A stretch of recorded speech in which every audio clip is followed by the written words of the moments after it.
আজকে চলে আসলাম আমাদের মাঠে। আমাদের মাঠে ধান মারতে হবে সবারই। ধান কাটা হয়ে গেছে, আমাদের ধানটা শুধু রয়ে গেছে। তারপরে চাবলটাকে খুলে হাতে করে নিলাম। সামনে দেখতে পাচ্ছে অনেক কাঁদায় পাটা হত্যা করে রেখে দিলাম।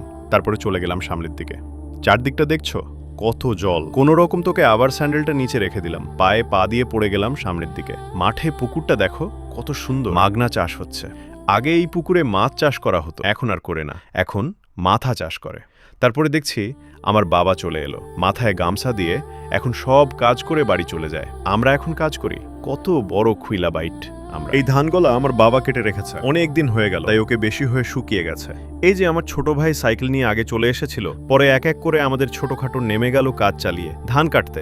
আমিও তার পিছন পিছন নেমে গেলাম। পরে দেখি আমার বাবা ধানটা মারতে লাগলো, মানে ঠাটেতে লাগলো। তার কিছুক্ষণ পরে দেখি আমরা ধানটা কাটতে লাগলাম। কাটতে কাটতে দেখি আবার আমার বাবা চলে আসলো। প্রায় আমার বাবা কাটে, চটকা কাটে। আমি দানটা বাছাই করে ধুয়ে উপর দিয়ে ফেলি। তারপরে সামনের দিকে দেখি তো একটারে হাল বাড়িতে চলে এলো, জানি না কার মাঠে পাওয়া যায়। পরে আমরা আবার রেস্ট নিতে চলে আসলাম। তারপরে আবার ধান কাটতে চলে এলাম।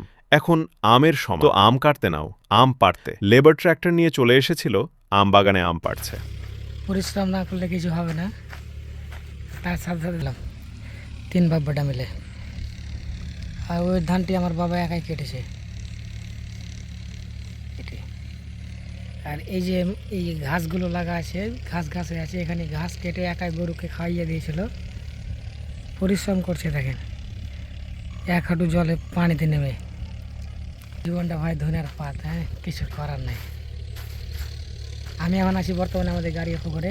আর আমাদের লোকেশনটা এটা হলো মহানন্দা রেলওয়ে স্টেশনের তালসাগরের মাঠ। এটা আর এই সাইডে আছে পাগরতলা। এই দেখেন, এটা রং করা বাড়িটা, পাগরতলার মাঠ এদিকে। আর এদিকে হলো মহারাজনগর শিবনগরের মাঠ এদিকে। তো আবার আন্টিটা বয়ে নিয়ে আসতে হবে। আমি মাথায় করে নিয়ে আসি সম্পূর্ণটা,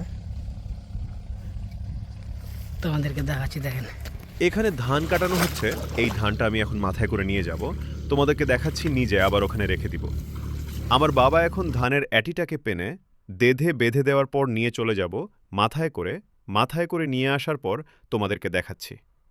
দেখেন আমার বসে বসে দম নিচ্ছে। তারপরে আমি মনে ভাবলাম একটা হাঁটি দা মেরে কেমন লাগে দেখি। ধান তো খুব খাটেতে ভালো লাগলো না। দেখেন দানটা খাটাচ্ছে কিভাবে, আমাকে একদম ভালো লাগছে না, তাই ফেলে চলে গেল। আবার ধান আনতে ভালো লাগছে না, তাই ফেলে দিলাম। দেখেন আমি যাচ্ছি, আমাকে জুম করে দেখানো হচ্ছে দানের আর্ট। এটা এখন আমি আবার মাথায় করে নিয়ে চলে আসব। রাস্তাতে আস্তে আস্তে ভিডিওটা দেখেন। তারপরে আন্টিটা ফেলে দিয়ে আমি কি বলে একটু শুনেন।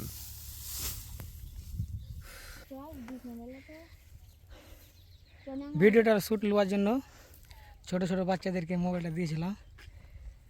নিলে তো ফের ওয়ান ওয়াক করে নিয়েছে বারে। বোঝাতে অনেক সমস্যা, প্রচণ্ড রোদ। এই রোদের ভিতরে কাজ করতে হচ্ছে।